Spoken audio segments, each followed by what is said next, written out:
Salut tout le monde, aujourd'hui on se retrouve pour une vidéo pour vous parler de permaculture. Tout d'abord, j'aborderai le sujet de façon générale, puis j'en parlerai de façon plus concrète au potager. Allez, c'est parti!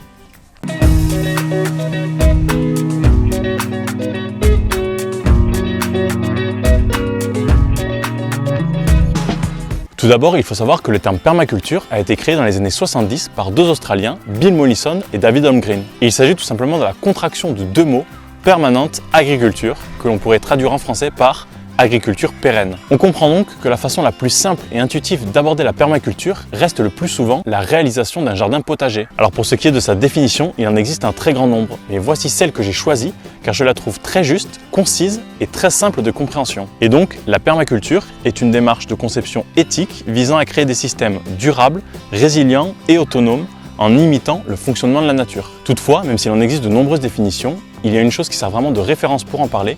Il s'agit de l'éthique de la permaculture qui repose sur 3 points. Prendre soin de la terre, prendre soin de l'humain et partager équitablement les ressources. Et donc, quand on observe ces 3 piliers, on remarque qu'il y a différentes façons de les interpréter. Ainsi, prendre soin de la terre, c'est à la fois prendre soin d'un petit terrain, mais aussi prendre soin de la planète Terre dans son ensemble. Ensuite, prendre soin de l'humain, c'est à la fois prendre soin de soi, des personnes qui nous entourent, mais aussi de l'humanité dans sa globalité. Et enfin, partager équitablement les ressources, c'est à la fois partager des légumes, des connaissances, de la main-d'œuvre, mais aussi ne pas surconsommer des ressources telles que l'eau ou l'énergie, afin que ces dernières soient redistribuées de façon équitable. Ainsi, comme le dit très bien Damien Descartes dans son livre La permaculture au jardin, il est tout à fait possible de dire que si au quotidien nous prenons soin de la terre, de l'humain, et que nous veillons à partager les ressources équitablement, nous faisons de la permaculture. Et on comprend alors que cette dernière peut s'appliquer dans tous les domaines de notre quotidien, que ce soit l'enseignement, l'habitat, la culture, l'économie ou encore la santé par exemple.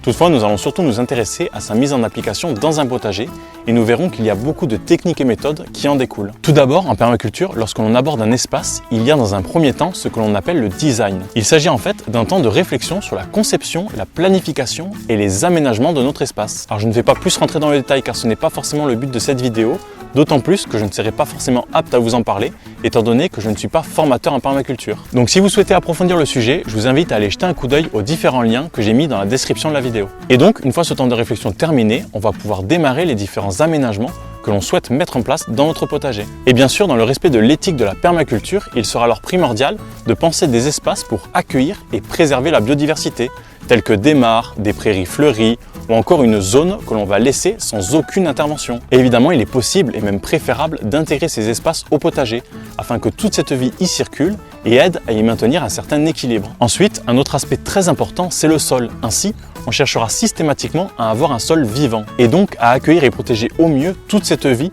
que représentent les vers de terre, les cloportes, les champignons, les bactéries, et tout un tas d'autres petites bêtes et micro-organismes. Le but de tout ça étant de se rapprocher le plus possible d'un sol forestier, car du fait de leur forte concentration en micro-organismes et petites bêtes en tout genre, additionnés à une grosse quantité de matière organique, ils sont extrêmement fertiles, bien aérés, bien drainants et possèdent une grosse capacité de stockage de l'eau. Et c'est exactement ce que l'on recherche dans un potager. Donc pour essayer de s'en rapprocher au maximum, il y a à mon sens quelques précautions à prendre, et notamment avoir des arbres dans son potager ou à proximité afin de favoriser l'apparition d'un réseau mycorhizien qui est tout simplement la partie souterraine d'un champignon et qui permettra d'aider à la fertilité du sol, d'augmenter sa capacité de stockage de l'eau et de créer des connexions avec les plantes afin de leur apporter entre autres les minéraux dont elles ont besoin. Pour se rapprocher d'un sol forestier, on va également faire en sorte de laisser le plus possible un paillage afin que le sol ne soit pas à nu, ou en tout cas le moins longtemps possible. Et si vous voulez avoir plus d'infos sur le paillage, je vous invite à aller voir l'une de mes vidéos qui est consacrée à ce sujet en cliquant sur le lien qui s'affiche juste ici. Et enfin, une autre chose qui est importante, c'est d'éviter au maximum de travailler son sol. Même si parfois on y est un peu contraint, et notamment lorsque l'on démarre notre potager sur un sol lourd et compact,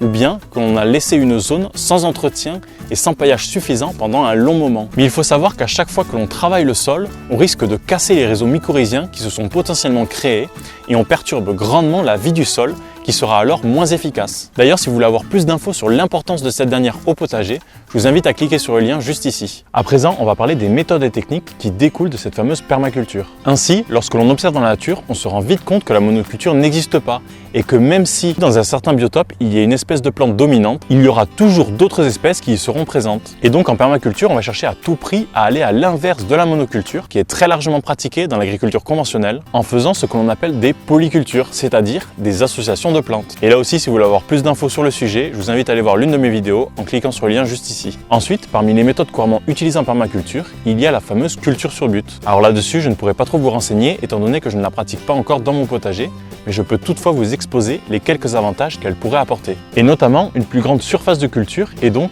une plus grande surface d'échange avec le soleil qui permet un réchauffement plus rapide de la terre au printemps. De plus, une butte peut nous permettre de créer différents microclimats en fonction notamment de son orientation. Et enfin, elle permet d'avoir un sol plus aéré et donc mieux drainé avec beaucoup de vie aérobie qui permet la création d'un humus bien fertile. Pour terminer, il faut savoir qu'en permaculture, comme on a pu le voir dans la définition, on va chercher le plus possible à avoir un jardin potager autonome, résilient et durable. Et donc, pour parvenir à cela, il faut tout simplement bannir toute la pétrochimie tels que les engrais chimiques et pesticides qui sont de véritables armes de destruction massive pour la vie de nos sols. Et il faut également essayer autant que possible de se passer d'énergie fossile. Toutefois, à mon sens, on peut tout à fait utiliser des machines consommant des énergies fossiles au départ pour créer un système, mais le but étant de complètement s'en passer par la suite. Et donc, la vision que je me fais de la permaculture au potager, c'est de réussir à en créer un qui, même si toute notre civilisation thermo-industrielle venait à s'effondrer, pourrait quand même continuer à produire une abondance de fruits et de légumes. Voilà, j'espère qu'au travers de cette vidéo, j'ai pu vous aider à avoir une bonne approche de la permaculture au jardin. Et bien sûr, tout ceci n'était qu'un survol de ce vaste monde qu'est la permaculture.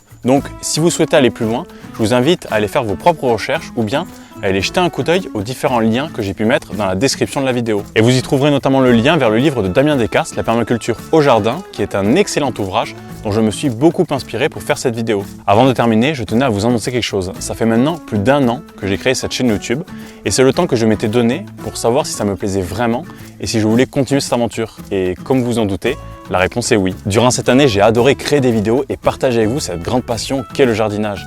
Et je souhaite continuer à le faire. Et c'est pour ça que j'ai créé un compte Tipeee. Donc, pour ceux qui ne savent pas de quoi il s'agit, voici une petite vidéo explicative. Tipeee a pour objectif de généraliser l'usage du tip, le pourboire, sur Internet. Le principe est simple. De la même manière que vous pourriez donner 1 ou 2 € à un musicien que vous appréciez dans un restaurant, vous pouvez tiper un créateur que vous aimez pour le soutenir dans son travail. Ainsi, le créateur peut continuer à créer dans de bonnes conditions, voire même vivre de sa passion. Grâce à Tipeee, vous soutenez concrètement les créateurs qui le méritent. Vous favorisez les contenus de qualité en valorisant les créations pour ce qu'elles sont, et pas uniquement pour l'audience qu'elles font. Et vous contribuez à faire d'Internet un espace de création, de liberté et d'indépendance. Donc si mon travail vous satisfait, vous pouvez tout à fait me soutenir au travers de Tipeee. Ainsi, grâce à vos soutiens, j'espère pouvoir consacrer plus de temps à mes vidéos et à ma chaîne afin de continuer à vous offrir du contenu pertinent sur cette grande passion qu'est le jardinage. Bien évidemment, il y aura des contreparties et notamment des graines que vous pourrez choisir dans le catalogue des semences que j'ai mis à disposition sur le compte Tipeee. Et par la suite, vous recevrez vos graines dans de petits sachets comme celui-ci. Et pour ceux qui souhaiteraient me soutenir mais qui n'ont pas les moyens, il y a la possibilité de regarder des clips vidéo pendant 1 minute et un tip me sera alors versé automatiquement. Voilà, en tout cas, je voulais tous vous remercier d'être toujours plus nombreux à me suivre et à me soutenir. J'espère que cette vidéo vous aura plu et que vous avez passé un bon moment. Sur ce, je vous dis bonne continuation et à la prochaine pour de nouvelles vidéos.